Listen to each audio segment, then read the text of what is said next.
Inilah kisah tentang Santo Fransiskus Assisi. Santo Fransiskus Assisi lahir sekitar tahun 1181 atau 1182 di Assisi, Italia.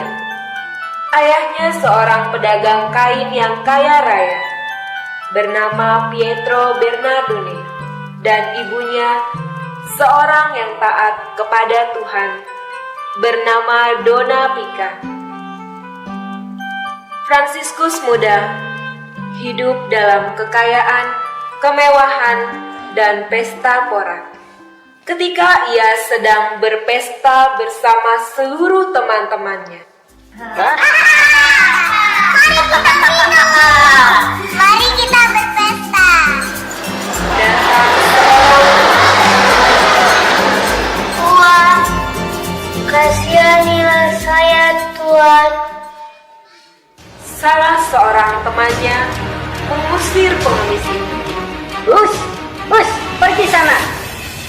Tetapi Fransiskus malah menghampiri pengemis itu dan memberikan sedekah kepada pengemis itu, katanya. Ambillah uang ini. Terima kasih, Tuanku. Fransiskus muda ingin menjadi seorang kesatria. Satria merupakan simbol dan status terpandang dalam masyarakat yang diperoleh berkat kemenangan di medan pertempuran. Di tengah perjalanan, Fransiskus mengalami sakit malaria.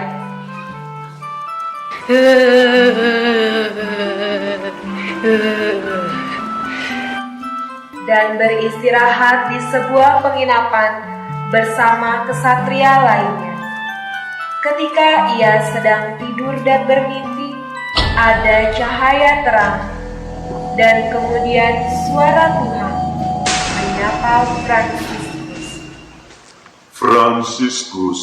Fransiskus. Fransiskus kaget dan terbangun melihat cahaya itu. Lalu Tuhan berkata lagi, Siapa yang dapat memberimu lebih, Tuan atau hamba? Fransiskus menjawab, Aku yakin Tuanku yang dapat memberi lebih. Lalu mengapa kamu terus-menerus mengikuti hamba daripada Tuan? Tuhan, katakan apa yang ingin hendak aku lakukan. Kembalilah ke rumahmu, Fransiskus. Selebihnya nanti kamu akan mengerti.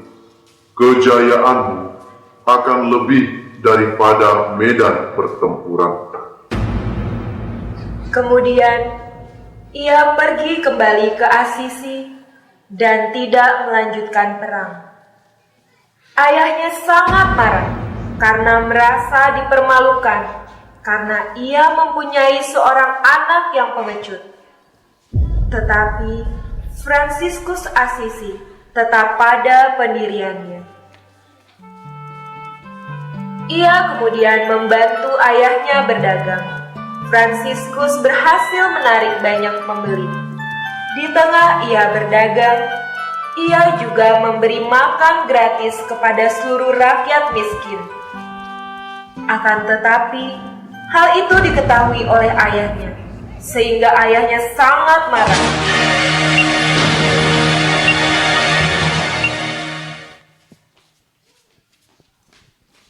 Karena itu, dia lebih senang pergi menyepi di tempat-tempat sunyi dan bermain dengan para binatang-binatang.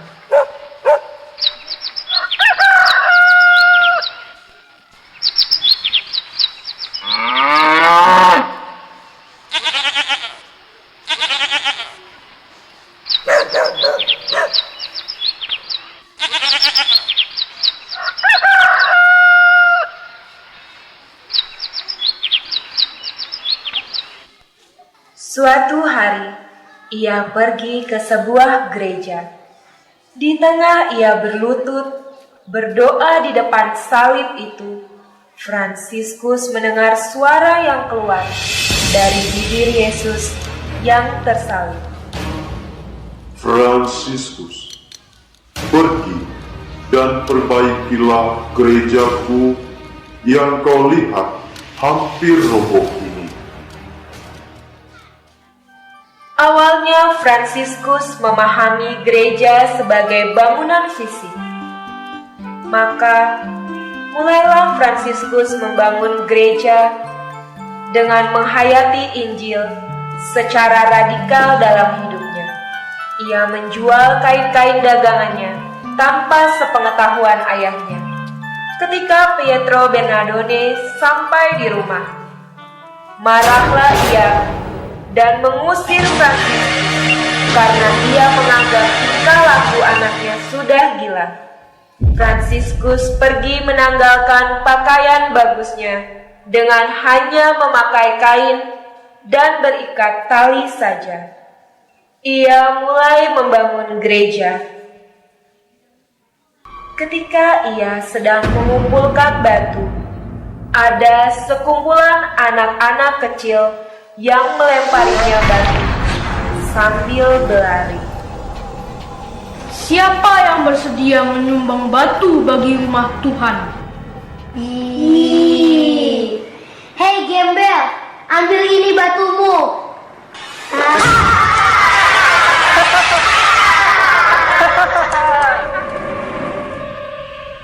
Tanpa sadar, anak-anak tersebut membangunkan anjing yang sedang tidur.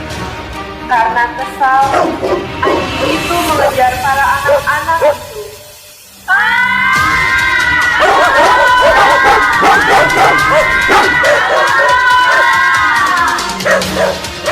Anak itu berlari ke Fransiskus dan kemudian Fransiskus berkata kepada anjing itu, Berhenti! Bersikaplah baik pada anak-anak, maka mereka akan memberimu makan. Anjing tersebut kemudian luluh dan menurut kepada Fransiskus. Semua anak-anak akhirnya menyukai Fransiskus karena ia telah melindungi anak-anak dari binatang-binatang dan bersahabat dengan binatang buas lainnya. Semua orang memberi batu dan membangun gereja itu hingga bagus. Ketika itu, ada ibadah di dalam gereja itu, dan ketika itu pula, pemimpin ibadah tersebut berkata hingga menyentuh hati Fransiskus. Pergilah dan wartakanlah, jangan mengenakan kasut atau membawa apapun. Kemudian, selesai ibadah, Fransiskus dengan hati yang gundah gulana keluar dan berkata, Allahku, kini aku paham Engkau tidak ingin aku memperbaiki dinding batu yang rapuh. Sejak saat itu, pergilah Fransiskus dan mulai memberitakan firman Allah dan menyebarkan ajaran dan sambil berseru kepada umat-umat di sekitar.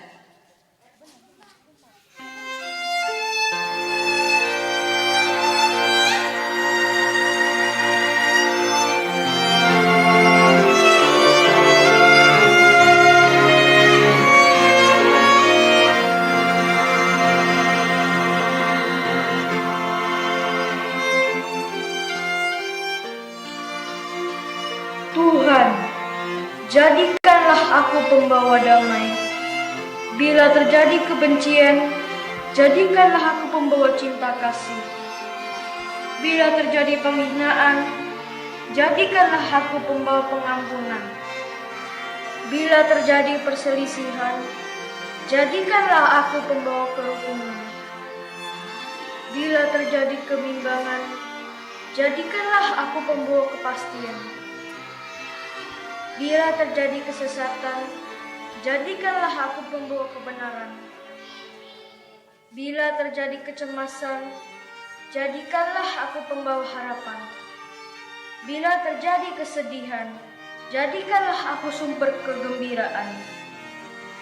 Bila terjadi kegelapan, jadikanlah aku pembawa terang. Tuhan, semoga aku ingin menghibur daripada dihibur, memahami daripada dipahami, mencintai daripada dicintai. Sebab dengan memberi aku menerima, dengan mengampuni aku diampuni, dengan mati suci aku bangkit lagi untuk hidup selama-lamanya. Amin.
Iya, tepuk tangan meriah untuk anak-anak SD Fioretti yang sudah menampilkan tablo. Luar biasa ya anak-anak kita, aktingnya menghayati sekali. Setuju tidak Bapak Ibu kalau anak-anak kita aktingnya luar biasa?